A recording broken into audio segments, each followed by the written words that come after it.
परत एकदा सांगतो की बात निकलेगी तो दूर तक जाएगी. थेट पवार साहेबांवरती टीका केली आहे. ते म्हणतात की मी अध्यक्ष झालो होतो पोटात का दुखतंय. अरे तुम्ही तुमच्या भावाच्याच पोटी जन्माला आले. आमच्याकडे पोटात दुखतंय.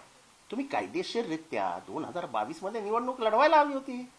तुम्ही तर स्टेजवरनं पळून जायचे नेहमी. भाषणाची वेळ आली की तुम्ही नेमके बाथरूम मध्ये असायचे. कारण का तुम्हाला हिंदी बोलता येत नाही, तुम्हाला इंग्रजी बोलता येत नाही. हे तुमच्या लिमिटेशन्स महाराष्ट्राला माहीत नव्हत्या. आता आम्हाला सांगाव्या लागतील की जेव्हा जेव्हा दिल्लीमध्ये भाषण करायची वेळ यायची तेव्हा तुम्ही बाथरूम मध्ये असायचे का? जेव्हा जेव्हा शरद पवारांची पॉप्युलॅरिटी हिमालयावर असायची तेव्हा तुम्ही खालनं पिन मारून पंक्चर करून टाकायचे, राजीनामा द्यायचे, काहीतरी वेगळं विचित्र बोलायचे.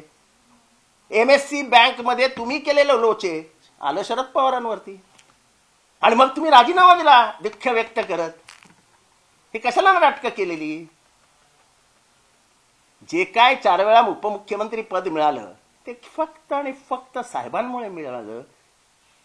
हे निदान उपकार तर मनात ठेवा, कृतज्ञता तर व्यक्त करा. इतका कृतज्ञ माणूस महाराष्ट्राच्या राजकारणात जन्मलेलाच नाहीये.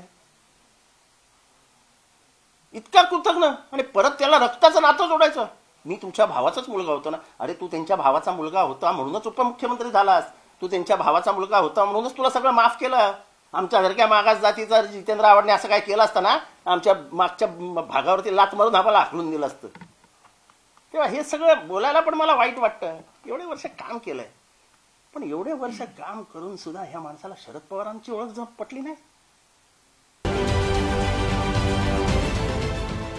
देश विदेशातील प्रत्येक घडामोडींचे लाईव्ह अपडेट मिळवण्यासाठी आता साम टीव्हीच्या सर्व सोशल मीडिया प्लॅटफॉर्मला लाईक, फॉलो आणि सबस्क्राईब करा.